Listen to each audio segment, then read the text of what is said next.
Cristo viene pronto. Ese era el saludo de la iglesia primitiva, de la primera iglesia, ¿cierto? Voy a leer 3 versículos bíblicos. Mateo capítulo 24, versículo 44. Voy a leer Juan 14:3 y libro de los Hechos capítulo 1, versículo 11.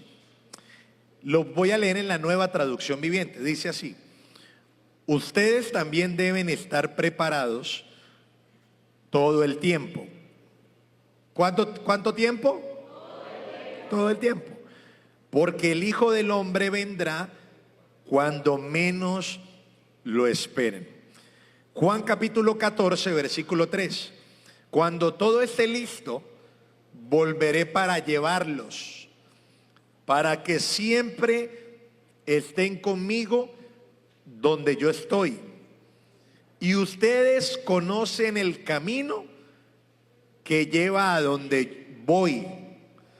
Hechos 1:11. Hombres de Galilea, les dijeron los ángeles, ¿por qué están aquí parados mirando el cielo? Jesús fue tomado de entre ustedes y llevado al cielo, pero un día volverá del cielo de la misma manera en que lo vieron irse.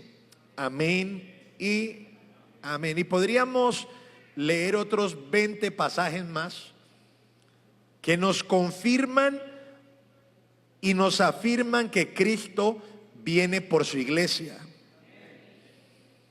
Yo sé que usted está esperando el mundial, pero yo estoy esperando a Jesús.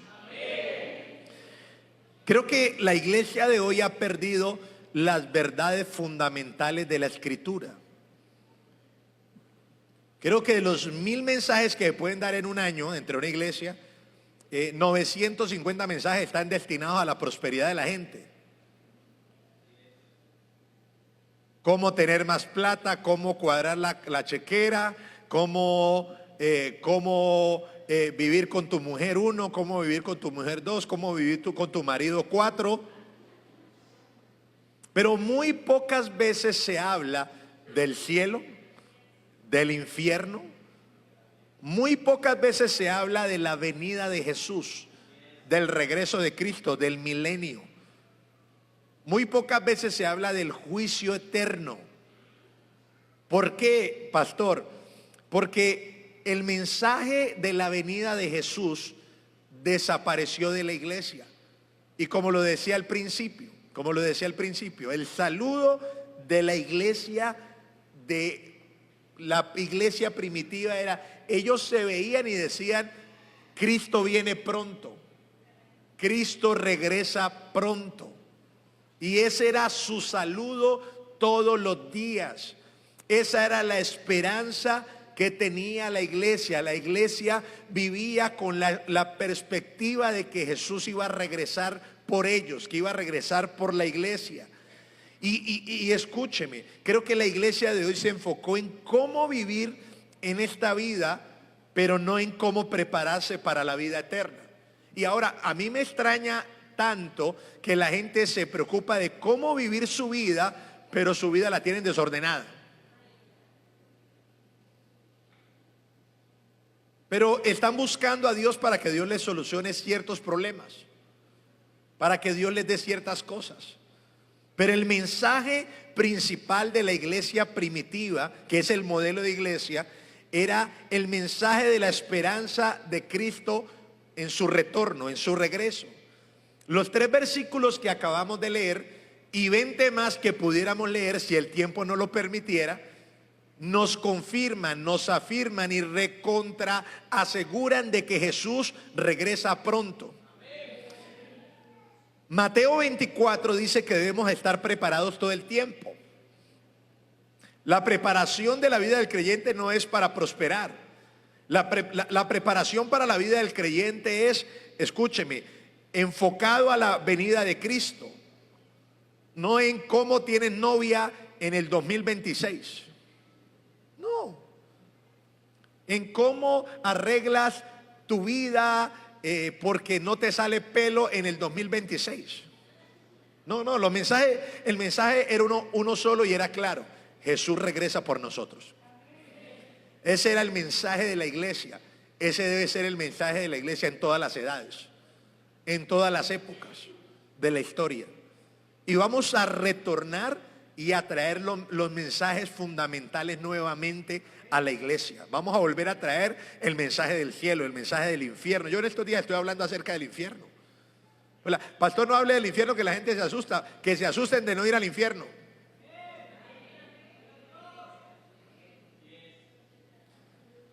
Que se enfoquen en vivir que vamos para el cielo. Mire, después de venir a la tierra a cumplir con su misión y ascender, Jesús nos prometió que Él regresaría por nosotros. Y nos prometió que Él iba a regresar de la misma manera en que se fue. ¿Sí recuerdan cómo se fue Jesús al cielo? Él ascendió al cielo. Él se fue llevado por las nubes al cielo. Y la promesa es: voy a regresar de la misma manera en que me fui. O sea, Él va a descender del cielo en una nube. Y eso lo debemos tener claro. El regreso de Cristo no será en secreto. El regreso de Cristo no será de una forma invisible como muchos lo han dicho. El regreso de Cristo será visible, será tangible, será dramático. Ese día dice la escritura que los elementos ardiendo se fundirán. El día que Jesús regrese, todo ojo le verá. Mire lo que dice Apocalipsis capítulo 1 versículo 7. Dice: miren, Él viene en las nubes del cielo. Él viene en las nubes y todos lo verán, inclusive aquellos que lo traspasaron. Y todas las naciones del mundo se lamentarán por Él. Sí, amén. Mire, la religión nos vende un Cristo crucificado. Pero la iglesia tiene que tener la esperanza de que Jesús regresa. Porque la iglesia es la novia. La novia que está esperando que su novio regrese para casarse. La iglesia es la novia de Cristo. Por eso usted no puede ser enemigo de la iglesia. Usted debe amar la iglesia. Porque la iglesia es la novia del Cordero. La pregunta es: ¿estamos esperando con ansia su venida, pastor? Apocalipsis 22:20 dice: aquel que es el testigo fiel de todas las cosas, dice: sí, yo vengo pronto. Ahora me llama la atención esta última parte. Amén. Ven, Señor Jesús. Le contesta Juan a Jesús. Jesús le dice: yo regreso pronto. Y Juan le dice: amén. Ven, Señor Jesús. Cuando yo le digo a usted que Jesús regresa, la respuesta debería ser esa: amén. Ven, Señor Jesús. Esa debería ser la respuesta de la iglesia en todas las edades. Eso debería estar en el corazón de todos los creyentes. Sí, Señor Jesús regresa por nosotros.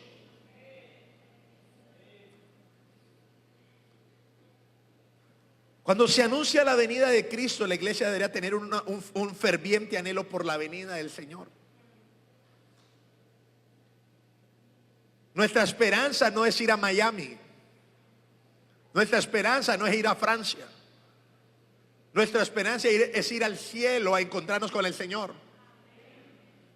Nuestra esperanza es que un día suene la trompeta y nos encontremos en los aires con el Señor. Esa es la esperanza de nosotros. Y debe ser el anhelo más grande de la vida del creyente. Tito 2:12 dice: y si se nos instruye que nos apartemos de la vida mundana y de los placeres pecaminosos. Voy a leer bastante Biblia. Y de los placeres pecaminosos en este mundo maligno.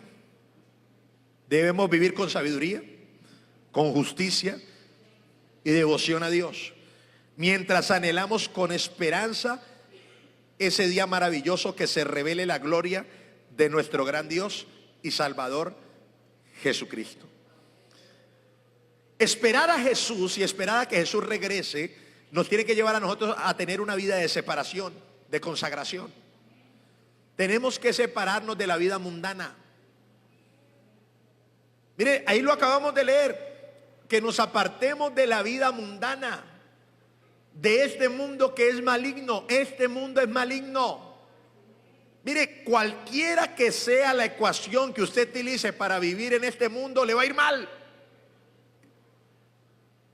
Perdóneme, este sistema no funciona. El sistema del mundo, la Biblia dice, en el mundo tendréis aflicción. El sistema que tenemos de mundo está caído. Mire la política, no sirve para nada. Mire la ciencia, que llega hasta ciertos puntos y no puede solucionar nada. Grandes inversiones para detener el cáncer y no ha sido capaz la ciencia. Porque este sistema no funciona. El sistema del mundo. La gente cree en las riquezas y las riquezas se fuman. Este mundo es maligno. La gente es mala. Los hombres son malos. Este sistema no funciona. Dice la Biblia acerca del día que será como en los días de Noé, que la gente estará bebiendo y comiendo y dándose en casamiento hasta que llegó el día. ¿Sabe cuál es el problema? Que la iglesia anda así, comiendo, bebiendo, casándose, divorciándose, volviéndose a casar hasta que llegue el día. Será como en los días de Sodoma y Gomorra, que mandaron a salvar a la familia de Lot y no se quería salvar. Esos son los tiempos que estamos viviendo. Dejen de creer de la vida del mundo. La vida del mundo no funciona. No sirve. Que voy a usar esta estrategia. Eso no funciona, eso no sirve. Mire, ¿cómo va a ser de que un hombre trabaje 50 años para edificar una empresa, para hacer dinero, y cuando le llega el tiempo de disfrutarla, se enferma y se muere? Sí, este sistema no sirve. Si yo me voy a esclavizar 40 años, 25 años, 30 años para recibir mi pensión, y cuando ya reciba mi pensión no me la puedo disfrutar, ese sistema no sirve. El mundo es malo. Los hombres son malos. Mire, ¿sabe por qué yo creo que este sistema es re malo? Porque el ser más sensible y más moral que hay en la tierra se llama la mujer, y la mujer se ha endemoniado y se ha vuelto muy mala. Pregunto, ¿por qué para la iglesia nunca tenemos tiempo? Para orar nunca tenemos tiempo. ¿Qué se nos instruye? Que nos apartemos ¿de qué? ¿De la vida qué? Ok. Ahora nos la pasamos metidos en la iglesia. Esa es la idea. Sí. Acuérdate cuando la pasaba metido en la cantina. O cuando duraba hasta la 1 de la mañana chateando con la amante. Se nos instruye a que nos apartemos de la vida mundana. Yo sé que ahora nadie se atreve a predicar de esa forma. Y de los placeres pecaminosos.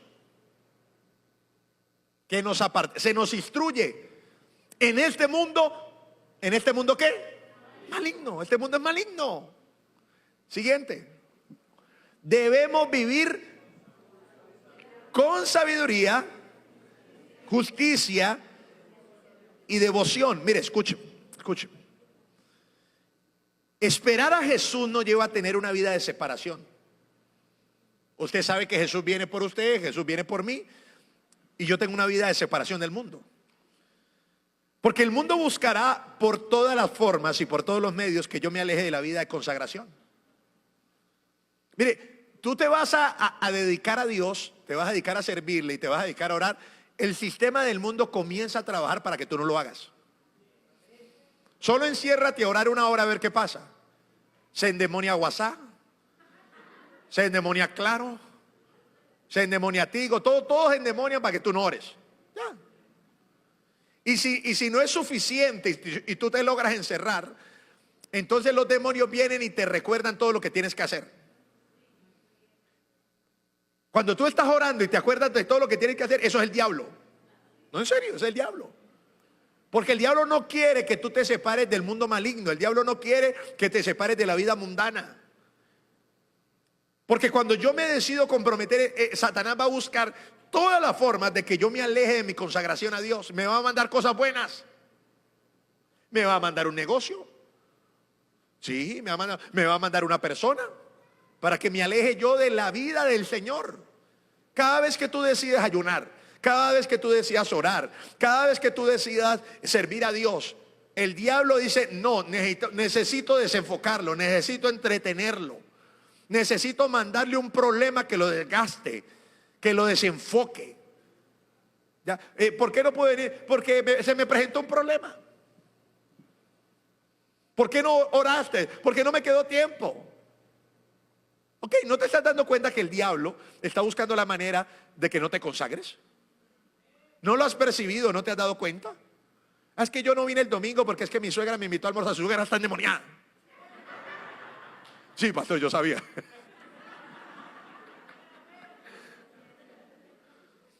Ah, pero pastor, no hay que ser tan radical. Mire, escúcheme, hay que ser balanceado. Mire, yo me cansé del balance. Yo no voy a volver a tener balance porque los que a toda hora dicen que tienen balance están en el mundo ya. Las iglesias balance. Vamos a estar balanceadas. No hay que ser tan radical. Ya, mire, ya cuando usted lo ve, toda la gente que está ministrando en el altar está en pecado. Ese es el famoso balance. Ya no predican de Cristo, ya no hay un mensaje de Jesús, ya no hay un mensaje de santidad, ya no hay un mensaje del retorno de Cristo, ya no hay un mensaje del cielo, y tenemos una iglesia que si no nos cuidamos nosotros como pastores se va a ir al infierno. Pastor, yo me voy a buscar una iglesia más cómoda. Pues mi propósito es incomodarlo. Mientras más los cristianos quedemos atrapados en el disfrute de las cosas de esta vida, mientras más descuidemos nuestra vida de servicio a Dios y nuestra relación personal con Cristo, menos vamos a anhelar el regreso de Cristo. Entre más enredemos estemos, disfrute allí, disfrute acá, coma aquí, coma allá, métame en esto, me metí en esto, me salí de esto, menos vamos a anhelar el regreso de Cristo. No vamos a alegar que Jesús regrese. Por otro lado, la iglesia del otro lado, no la de Occidente ni la de Oriente, está padeciendo persecución. Entonces, ¿qué le quiero yo enseñar ahora? Que yo debo vivir en este mundo con sabiduría. ¿Qué es vivir con sabiduría? Que aunque andemos en este mundo y tenemos que hacer las cosas con excelencia, y tenemos que trabajar, y tenemos que cumplir con una cosa, y tenemos que cumplir con la otra cosa, nosotros vivimos con sabiduría sabiendo que estamos dando testimonio de un Cristo vivo, pero que nos vamos de aquí. Sí, nos vamos de aquí. Vivimos en esta tierra con la expectativa de que Jesús regresa por nosotros, pero vivimos en esta tierra con sabiduría de forma responsable. Cuando las potencias mundiales escogían los espías, los introducían en las naciones desde niños, los metían en las culturas y los entrenaban en lo oculto. Ellos tenían que aprender a vivir en la cultura, tenían que aprender el idioma de la cultura, tenían que aprender a comer lo que ellos comían, a salir como ellos comían. Pero el espía sabía que él no era de esa nación. Pero tenía que vivir con sabiduría porque iba a llegar un día donde él se iba a manifestar. ¿Sabes cuál es el problema de nosotros? Que nos mandaron a la tierra, que nos mandaron a vivir en medio de este sistema y que nosotros nos enredamos en el sistema. Ahora dependemos del sistema. Ahora estamos presos de los placeres mundanos. Ahora estamos presos de los afanes de todo el mundo. Pero nosotros no somos de aquí. Le dije, nosotros no somos de aquí. Usted es un ciudadano del reino de los cielos. Vuelvo y le repito, su cédula de ciudadanía dice Made in cielo, Made in Cristo. Usted le pertenece a Jesús y usted no pertenece a la tierra, sí, al sistema no. Usted no hace parte de este sistema. Es que yo me voy a meter a la ciencia. Ok, puedes ser un científico si quieres, pero tú eres un hijo de Dios. A mí me asombra que los grandes pensadores de los primeros siglos todos eran cristianos. Todos. Todos eran teólogos de la más alta capacidad mental. Pero todos ellos sabían que no eran de aquí. Cuando usted lee a C.S. Lewis, usted ve una gran capacidad mental.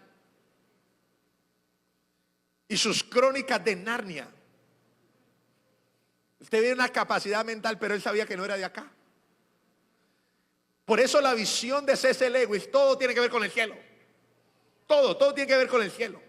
¿Por qué? Escúcheme, porque él sabía que él estaba aquí, escúcheme, como un agente secreto del cielo, como un embajador del cielo aquí en la tierra, para traer las verdades de mi Dios y cumplir su propósito, aunque tenía que tener una mujer, aunque tenía que criar a unos hijos, aunque tenía que ir al trabajo, él sabía que no era de aquí. Este mundo está caído, este mundo está controlado por el diablo, si no lo sabía. El príncipe de la potestad del aire.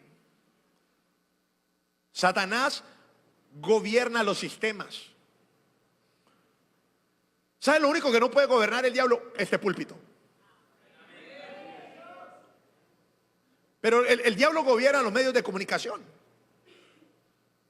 Pare usted a hablar de Dios a ver cómo lo van a perseguir los medios de comunicación. Le preguntaban a John G. Lake: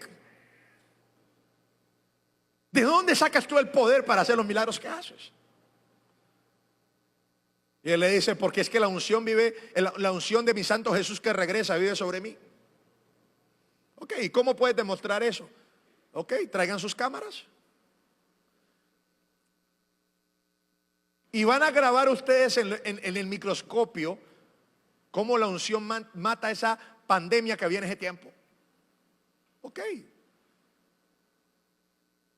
Y vieron en cómo en los instrumentos la unción que había sobre el hombre de Dios mataba la pandemia que había en ese tiempo. Las soluciones del mundo se llaman la iglesia del Señor. Dígale al que tiene a su lado: tú tienes la solución a tu mundo. Ahora la pregunta es: ¿cuándo Jesús retornará? Mateo 25:13. Así que ustedes también deben estar alerta, porque no saben el día ni la hora de mi regreso. Marcos 13:32. Sin embargo, nadie sabe el día ni la hora en que sucederán estas cosas, ni siquiera los ángeles del cielo, ni el propio Hijo. Solo el Padre lo sabe. Nadie sabe cuándo va a retornar Cristo. Solamente está en el corazón del Padre. La expresión ni el día ni la hora se refiere a que no hay una precisión, o no se puede discernir con precisión cuándo regresará Jesús. El día ni la hora, usted va a decir: pastor, el día ni la hora nadie lo sabe, pero entonces el mes sí. No. O sea, la precisión del día ni la hora quiere decir de que nadie puede forzar el texto para poder decir: el Señor viene en el 2026. Lo que nos muestran estos pasajes es que siempre debemos estar listos. Siempre. ¿Por qué? Porque si supiéramos que Cristo viene en 2 años, entonces muchos dirían: ok, en marzo va a venir en 2 años, entonces me voy de la iglesia y vuelvo en enero del 2028. Sí, Jesús viene en marzo del 2028, entonces yo me voy de la iglesia, voy a vivir mundanamente, me va a perder y voy a regresar en enero del 2028 y en marzo me voy. Si supiéramos que Jesús viene dentro de 2 años, ¿cierto? Porque Jesús viene dentro de 2 años. O no haríamos planes. Entonces los que no se han casado dirían: ¿yo para qué me caso? Duro 1 año preparando el matrimonio y 1 año de casado, entonces mejor no me caso. Si yo supiera que Jesús viene dentro, pero nadie sabe ni el día ni la hora. Yo tengo que estar preparado, tú debes estar preparado, tú tienes que estar listo. No puedes quedarte dormido, porque el día que menos lo espera, ese día va a regresar el Señor. Y no piense que va a regresar de noche, porque Él dice: como ladrón en la noche. No, eso es una metáfora. En cualquier momento puede ocurrir. Puede usted ir en un avión a Francia y el Señor regresa. Y usted va en el avión y ¡pum!, se desaparece, queda más cerca.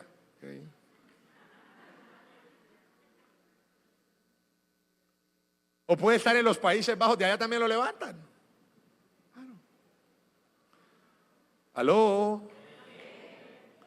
De pronto si vive en Don Bosco le toca salir hasta el Girardot.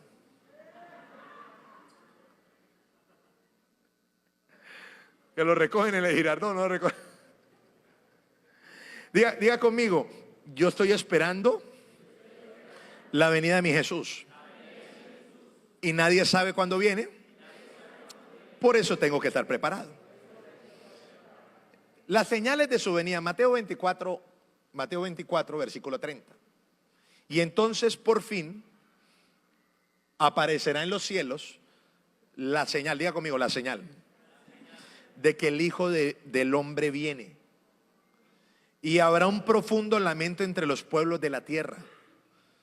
Verán al Hijo del Hombre venir en las nubes, no en un platillo volador, en las nubes del cielo, con poder y con gran gloria. Y enviará a sus ángeles con un potente toque de trompeta y reunirá a los elegidos de todas las partes del mundo. Entonces los va a reunir de todas las partes del mundo, ¿cierto? Desde los extremos más lejanos de la tierra y del cielo. Si usted fue para Australia, lo recogen de allá. Si está en Bolivia, allá lo recogen. Y ahora aprendan una lección de la higuera. Cuando las ramas echan brotes y comienzan a salir las hojas, ustedes saben que el verano se acerca. De la misma manera, cuando vean que sucedan todas estas cosas, sabrán que su regreso está muy cerca, a las puertas. Les digo la verdad, no pasará esta generación hasta que todas estas cosas sucedan. El cielo y la tierra desaparecerán, pero mis palabras no desaparecerán jamás. Las siguientes son las tres señales generales de la venida de Cristo. Número uno, hoy le voy a hablar de las generales. Número uno, el restablecimiento de la nación de Israel. Es la señal más fuerte acerca de la venida de Cristo. La higuera de la que habla Jesús, y la higuera en toda la Biblia, es la nación de Israel. Mire, escúcheme, présteme atención. La nación de Israel en el año 70 después de Cristo fue destruido el templo, fue destruida la santa ciudad y ellos fueron dispersados por todo el mundo. Yo no sé si usted recuerda que Jesús, cuando hablaba con ellos, les decía: de este templo va a ser destruido, no va a quedar piedra sobre piedra. Ay, Jerusalén, Jerusalén, Jerusalén, tú que matas a los profetas y apedreas a los que son enviados. No reconociste el día de tu visitación. Jesús vino a la tierra a morir por nosotros, pero Jesús vino a la tierra a salvar y a acelerar el cumplimiento de la venida de Él en la nación de Israel. Pero la nación de Israel no reconoció a Cristo. Y por eso todas las palabras proféticas que Jesús dio con respecto a la nación de Israel se cumplieron en el primer siglo. Al año 70, los romanos decidieron sacar el oro que había en el templo, destruyeron el templo, y por la revuelta que hubo de los judíos, destruyeron la santa ciudad y se dispersaron los judíos por todo el mundo. En el año 70, esa nación fue destruida. Y del año 70 al año 1948, o sea, estamos hablando de 1878 años, el pueblo de Israel estuvo sin tierra. Sus comunidades se asentaron en diferentes naciones. La nación de Israel desapareció, pero en un solo día volvió y resucitó. ¿Ustedes saben por qué todo el mundo ataca a Israel? ¿Por qué todo el mundo está en contra de Israel? Porque todos los que están en contra de Israel son los demonios que están encarnizados de que Jesús no regrese. Usted sabe que si con el restablecimiento de la nación de Israel y el cumplimiento de la promesa de Dios y con el retorno de Cristo a la tierra viene el juicio sobre las naciones. Porque eso lo vamos a ver en estos domingos. Cuando Jesús regrese, Él viene, pero Él viene para derrotar el sistema maligno del mundo. Ahora no va a venir como un cordero inmolado, no. Ahora va a venir como el príncipe y el rey de los ejércitos de Dios. Por eso la prisa y la premura de los demonios es: no dejemos de que Israel exista, porque si Israel existe, las profecías se van a cumplir. Por eso, si usted es un anti-israelita, usted está endemoniado. Sí, perdóneme que lo diga. ¿Cómo vas a ser cristiano y vas a estar en contra de Israel si la Biblia que tú tienes es una Biblia judía? Como ahora hay un pro-Palestina. Mire, son pro-Palestina y ni siquiera han ido allí a San Gil.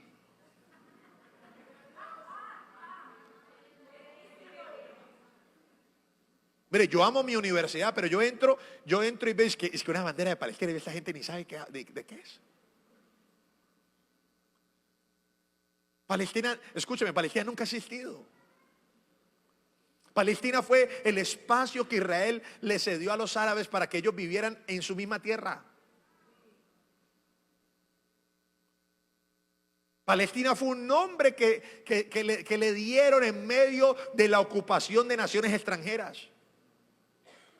Porque la tierra santa se la repartió todo el mundo después de que vino la diáspora. Primero vinieron los romanos, luego vinieron los otomanos y se repartieron la tierra.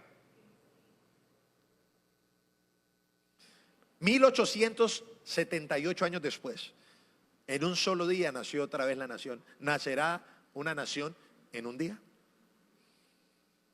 Israel volvió a nacer y en más de 70 años se convirtió en una potencia. En más de 70 años hicieron reverdecer el desierto. En más de 70 años la gran mayoría de agua que utilizan la desalinizan del mar.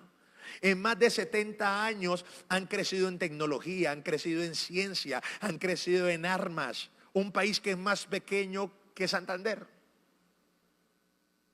que los tiraron para que los mataran. Pero nadie puede ir en contra de la palabra de Dios. Nadie puede deshacer el cumplimiento de sus promesas, porque Jesús regresa por nosotros. Mire Ezequiel 36, miremos Ezequiel 36. Mire esto, mire esta profecía. Sin embargo, montes de Israel producirán abundantes cosechas de frutos para mi pueblo, que ya pronto regresa a casa. Siguiente. Ya ven ustedes, me importan, les prestaré atención. Su suelo será arado y se sembrarán cultivos. Aumentaré en gran manera la población de Israel, y las ciudades en ruinas se reconstruirán y se llenarán de gente. En un solo día resucitó una nación. La profecía del valle de los huesos secos es la profecía del cumplimiento de la restauración de Israel. Por eso la gran señal, escúcheme, la gran señal de la venida de Cristo se llama la restauración de la nación de Israel. Por eso esta bendita bandera es nuestra bendición. Benditos los que te bendijeren, malditos los que te maldijeren. En ti serán benditas todas las familias de la tierra. Israel es el cumplimiento para el retorno de Cristo. Hemos visto reverdecer una nación completa. Y usted ve una guerra hoy porque es que el diablo está afanado de que Jesús regrese. Y él dice: no puedo dejar de que Jesús retorne, porque va a ser mi derrota. La derrota contundente. Entonces todo el mundo ataca a Israel, porque el problema no son los judíos. El problema no es la Tierra Santa. El problema es que el diablo sabe que se le está acabando el tiempo.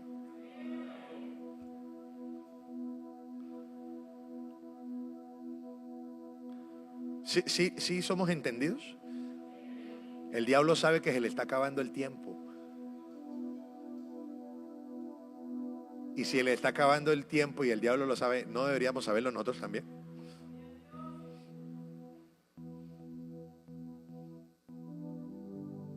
Los enemigos de Israel son los mismos de siempre. Amalek, Irán. Tendrán guerra por generación en generación.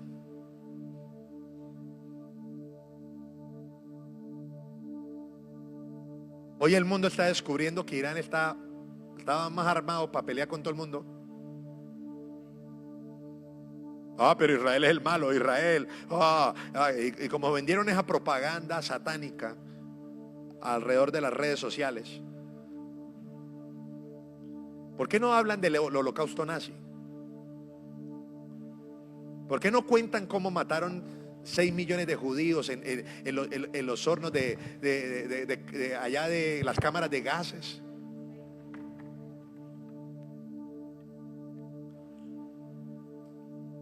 Yo le decía a mi esposa, es que el problema es que ahora Israel dijo, no nos va a pasar lo mismo que en el holocausto. Y antes de que nos den a nosotros les damos a ellos. Y usted tiene que entender eso, antes de que el diablo le dé, usted tiene que darle al diablo. Sí. No puede esperar que el diablo lo ataque, usted lo tiene que atacar. Por eso usted tiene que orar por Israel. Por eso usted tiene que bendecir a Israel. No hay más. No hay otra forma, no hay otra manera. Es el pueblo de Dios. Por eso nuestra oración es que los judíos conozcan a Jesús, porque no lo conocen. Sí. Y Dios ha tenido que en su diáspora levantar a los judíos y convertirlos a Cristo para que ellos mismos evangelicen a su pueblo. Porque ellos fueron dispersados porque no recibieron a Jesús como su Señor y Salvador. Y nosotros fuimos salvados, dijo Pablo, porque ellos lo rechazaron. Benditos judíos. Ellos lo rechazaron, y porque ellos lo rechazaron, nosotros recibimos salvación. Nosotros los gentiles no teníamos oportunidad de acercarnos a Dios, pero fue el rechazo de los judíos lo que nos hizo a nosotros ser salvos, para que ahora nosotros los gentiles oremos para los judíos, para que los judíos se salven. Bendita sabiduría de Dios, dijo el apóstol Pablo, que ellos van a ser provocados a celos. Todo esto está marcando la venida de Jesús. Entonces, la primera gran señal se llama el restablecimiento de la nación de Israel. Número 2, la fiesta del Señor. Miren lo que va a pasar en esta década, y quizás esto no lo han dicho muchos, no soy el único y creo que ya algunos lo están diciendo, es que la iglesia se va a volver a alinear con Israel.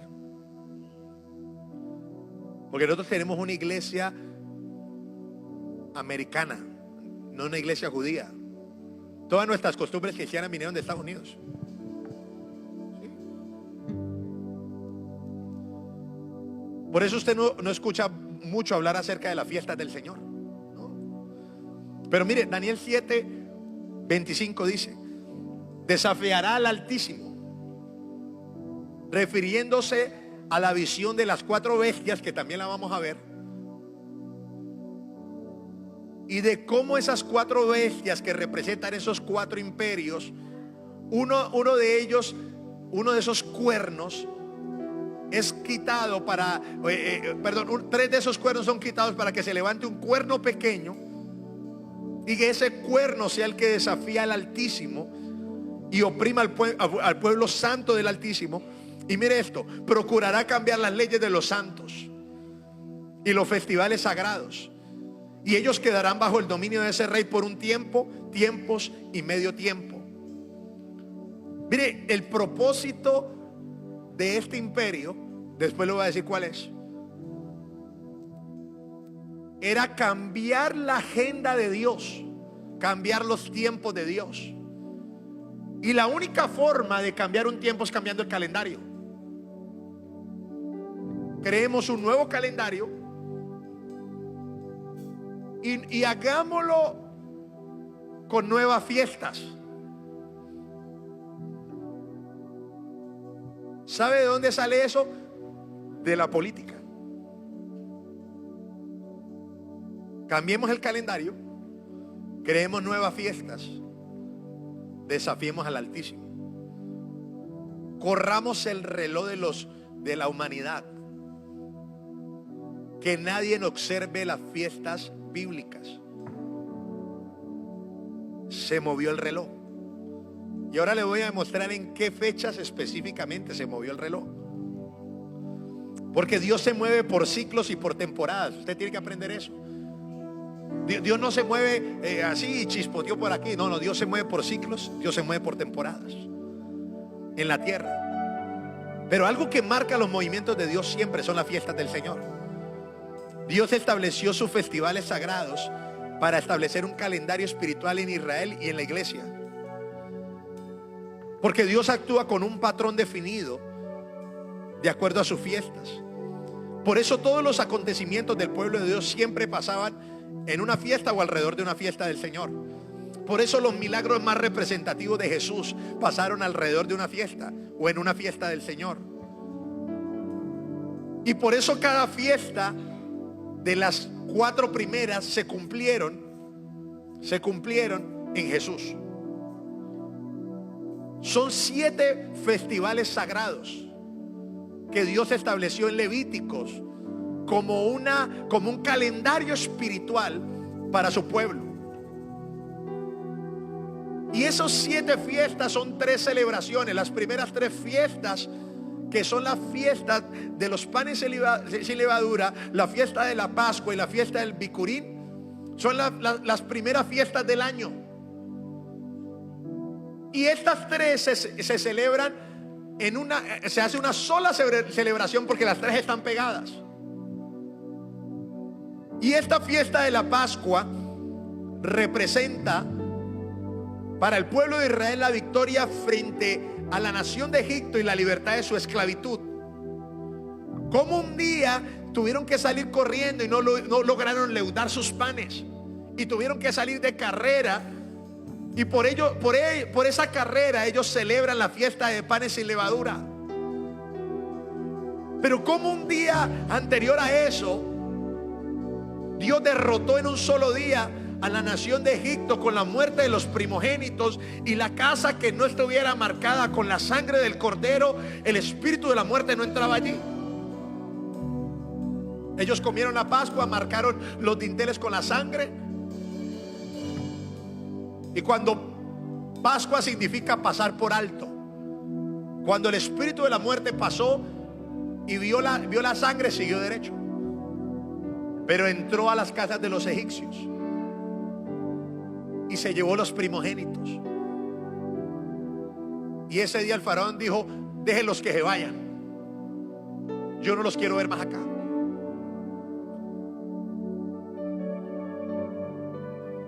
Esa fiesta de la Pascua se cumplió en Jesús, que fue molido por nuestros pecados, y su cuerpo fue un pan sin levadura porque no tenía pecado, porque la levadura representa el pecado. Su sangre fue derramada y él fue el cordero inmolado de Dios que quita el pecado del mundo. Entonces él fue a la cruz de Calvario a morir por nosotros. Pero al tercer día resucitó. Bicurín, el primer fruto después de salir de la esclavitud. Él resucitó dentro de los muertos, y al resucitar dentro de los muertos se cumplió la primera fiesta del reloj profético. Ahora 50 días después viene Pentecostés. Jesús les dice, está 40 días con ellos después de resucitado. Se aparece, les enseña el evangelio del reino, y luego les dice: no se vayan a ir de Jerusalén hasta que venga el Espíritu Santo de Dios sobre ustedes, y me seréis testigos en Jerusalén, en Judea, en Samaria y hasta lo último de la tierra. Y en el día de la celebración de Pentecostés, donde el pueblo de Israel celebraba la entrega de las tablas de la ley, ese día, 10 días después de que Cristo ascendió al cielo, descendió el Espíritu Santo a la tierra sobre los 120 que estaban reunidos. Y ahora ellos no iban a cargar unas tablas de la ley, ni iban a cargar unos pergaminos. Ahora la ley de Dios iba a ser escrita en sus corazones por el Espíritu Santo. Y se cumple la otra fiesta. El reloj cumple su otra temporada.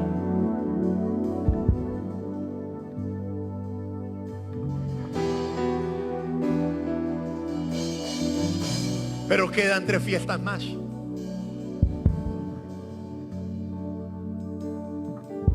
Todavía estamos en la fiesta de Pentecostés. ¿Usted sabe eso? ¿Por qué, pastor? Explíqueme por qué estamos en la fiesta de Pentecostés. Ya le voy a explicar por qué estamos en la fiesta de Pentecostés. Escúcheme. Y para que usted lo piense, lo medite. Estamos en la fiesta de Pentecostés y desde 1906 hasta el 2026, en 1906 20 personas en la calle Azusa recibieron el bautismo del Espíritu Santo. En 2026 hay 660 millones de personas bautizadas por el Espíritu Santo pentecostales. 660 millones de personas. No estamos en la fiesta de Pentecostés en 100 años, 120 años. El Espíritu de Dios está haciendo su trabajo. Está llevando a su pueblo al arrepentimiento. Los está bautizando en el Espíritu Santo. Cuando yo nací de nuevo, para poder recibir el bautismo en el Espíritu Santo, me demoré como 1 año y medio creyendo y afirmándome para que viniera algo que es por gracia. Ahora usted llega a alguien a un retiro que lleva el mismo día que viene al retiro, el mismo día que le hablaron de Jesús, ese día sale hablando en lenguas. O sea, eso está muy rápido. Está bien rápido. El Espíritu Santo, mire, le voy a decir una cosa. Usted se compromete con Dios, y voy a hablar proféticamente. Usted se compromete a servir a Dios y Dios en 6 meses lo tiene en un ministerio. Dios no tiene 20 años para agarrar a una persona y lidiar con él, que vino a la iglesia, que no vino a la iglesia, que empezó a hacer las escuelas, que las dejó, que le dio la depre y que ya no se siente bien y que no. Mire, Dios ya no tiene tiempo para eso. Usted se dispone para Dios y en 2 meses usted está haciendo milagros, en 3 meses usted está registrando muertos, en 4 meses usted está haciendo discípulos a las naciones. Mire, Dios tiene prisa, el Espíritu Santo tiene prisa por salvar el mundo, y estamos en la fiesta de Pentecostés. Por eso hoy usted puede recibir el bautismo del Espíritu Santo si no lo ha recibido, porque está disponible para usted. Está disponible para usted el bautismo, el poder del Espíritu Santo. Los más grandes señales, los más grandes milagros los vamos a ver nosotros. Vamos a ver resurrecciones de muertos.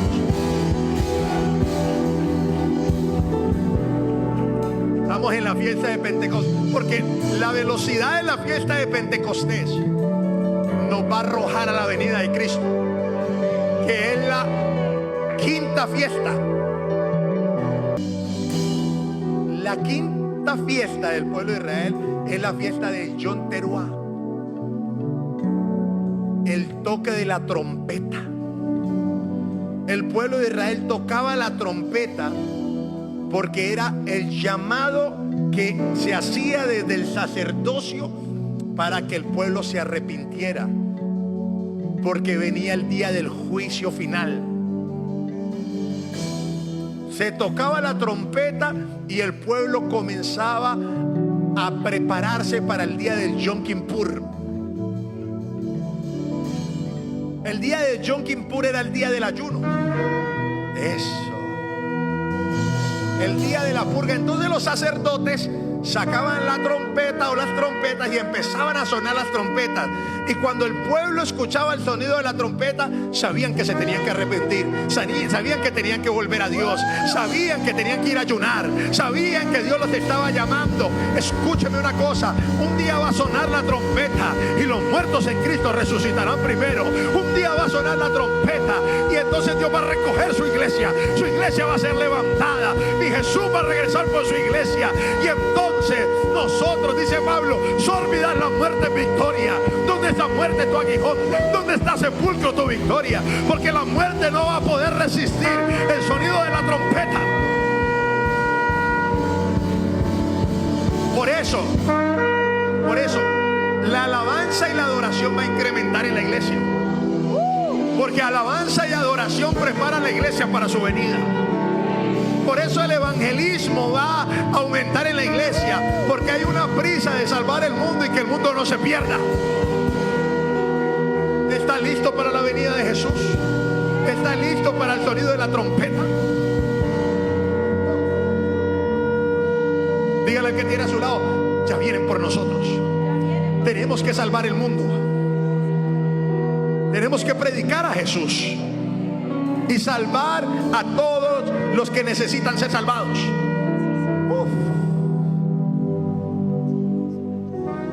Número 3, la tercera señal, y con esto termino, porque siento el espíritu profético hoy.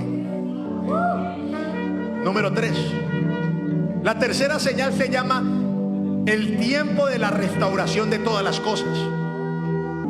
Hechos 3:9.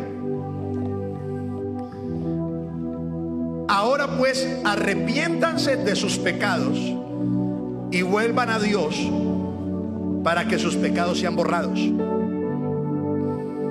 Entonces de la presencia del Señor vendrán tiempos de refrigerio y Él les enviará nuevamente a Jesús, el Mesías designado para ustedes, pues Él debe permanecer en el cielo hasta el tiempo de la restauración final de todas las cosas, así como Dios prometió desde hace mucho mediante sus santos profetas. Mire, escuche, lo próximo a suceder antes de la venida de Cristo se llama el gran avivamiento. Ahora le voy a decir una cosa, el gran avivamiento ya empezó. Ya empezó. Cuando usted voltea a mirar a África,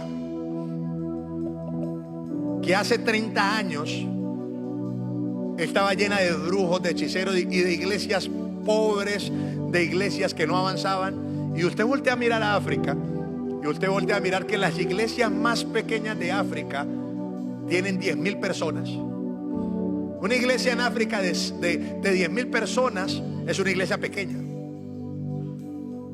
Iglesias de 1,000,000 de personas, de 800,000 personas, templos para 120,000 personas.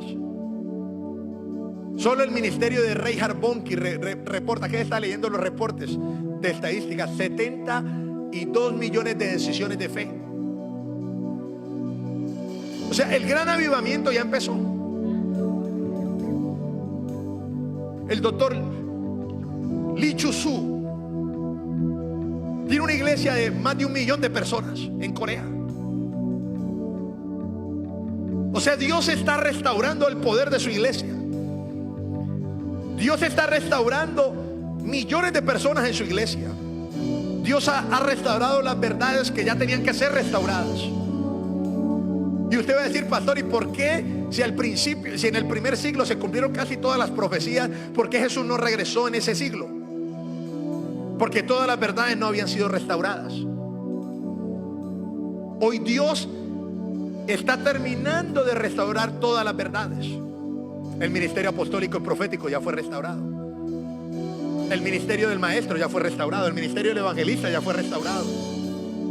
La paternidad espiritual ya fue restaurada. Lo único que faltaba por restaurar era la unión de la iglesia a Israel. Era lo único. Para hacer de los dos, dijo Pablo, un solo hombre. Por eso con tristeza lo digo, No nos podemos demorar en abrazar al pueblo de Israel.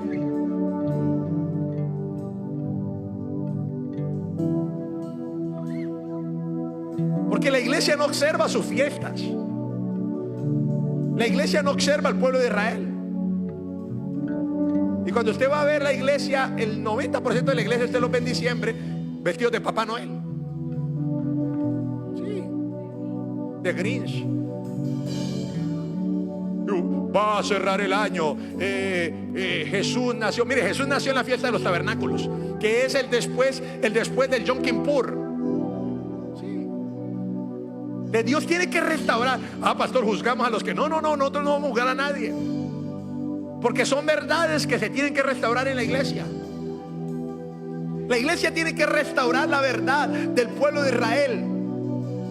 Y cuando los judíos sean salvados en todo su territorio, se cumplía el tiempo. Ahora, hay ministerios que se han ido a plantar a Israel porque Dios y el Espíritu Santo los ha guiado a ir a evangelizar al pueblo judío. Ministerios están mandando misioneros. Judíos nacidos de nuevo y creyentes en el Mesías están poblando la nación de Israel. Yo le dije, Señor, si me quieres mandar para allá, yo me voy. Porque la idea de Dios es unir su iglesia con la nación de Israel para que sea un solo hombre. Y ahí se cumple y se restauran todas las cosas. Recuerde que la iglesia nació con los judíos.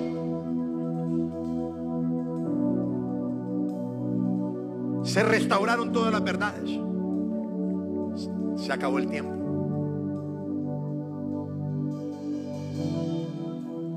Toda esta guerra va a desenfocar en algo. Estados Unidos es la representación de la nación cristiana y de la iglesia. Y los judíos son la representación del pueblo de Dios y de la ley. Dios va a unir la ley y la gracia en una sola cosa, para hacer un nuevo hombre según Dios.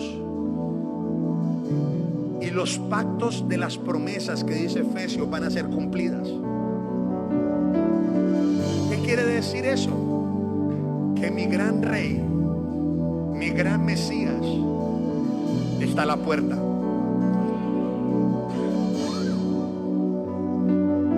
Apocalipsis 3:20. Mira, yo estoy a la puerta y te estoy llamando. Centro Mundial de Gloria, yo te estoy llamando. Ya no sigas jugando al mundo. Ya no sigas jugando al pecado. Ya no sigas jugando a ser un ciudadano de este mundo. Yo te estoy llamando, dice el Señor. Yo te estoy llamando. Si oyes mi voz y abres la puerta, yo entraré, cenaré juntos como amigos. Jesús está tocando la puerta de su iglesia. Le está diciendo, vengo pronto. Él está tocando la puerta. Dijeron, escucharon las vírgenes el grito, ahí viene el esposo, salid a recibirle. Jesús no viene para, escúcheme, mire esto. Jesús no viene para llevarte a ningún lado. Tú subes al cielo, te encuentras con Jesús en las nubes, y dice la escritura, para recibir al Señor en el aire. O sea, el Señor es el que viene entrando. Yo soy el que salgo a recibirlo. De los muertos se van a parar, que los muertos están en el cielo, pero de ellos van a ser despertados. Hey, subamos a las nubes junto con los vivos que creen en Jesús, el remanente. Nos encontramos con el Señor en el aire y lo vamos a recibir, y estaremos juntos con el Señor. Pero nos encontramos en el aire, y ahí viene para descender Jesús y establecer su gobierno aquí en la tierra. Pero mientras pasa ese evento, viene la tribulación. Mientras vamos subiendo y nos encontramos con el Señor y nos unimos con Él y nos casamos con Jesús, viene el juicio sobre la tierra. El Espíritu es levantado. Si tú te quedas del arrebatamiento, Vas a tener que vivir la tribulación. Allá vamos a comer en las nubes, claro que sí. Mira esto. Cuando Jesús apareció en el lago y Pedro lo vio y se tiró y nadó, cuando llegó les tenía pescado. Jesús viene por ti, pero lo primero que va a hacer Jesús es a sentarse a comer contigo.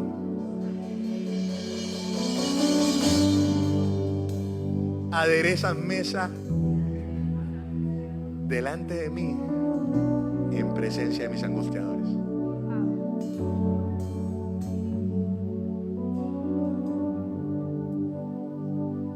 Eso es sobrenatural.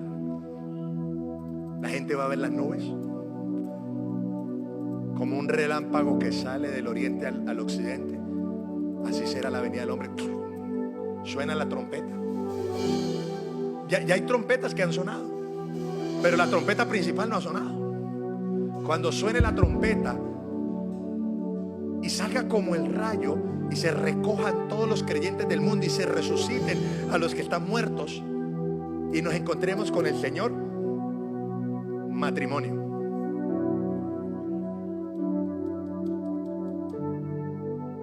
Nos vamos a casar. ¿Cómo va a ser eso? Para que el mundo vea eso y en el mundo haya tribulación. Porque será como en los días de Noé. Todos estarán comiendo, bebiendo hasta que se cerró el arca. Vino el diluvio y los destruyó a todos. Será como en Sodoma y Gomorra hasta que Lot salió de Sodoma y fue retirado. Entonces vino el juicio. Dios no va a juzgar el mundo hasta que tú no seas retirado. Dios no va a juzgar el mundo hasta que tú no te subas en el arca de salvación.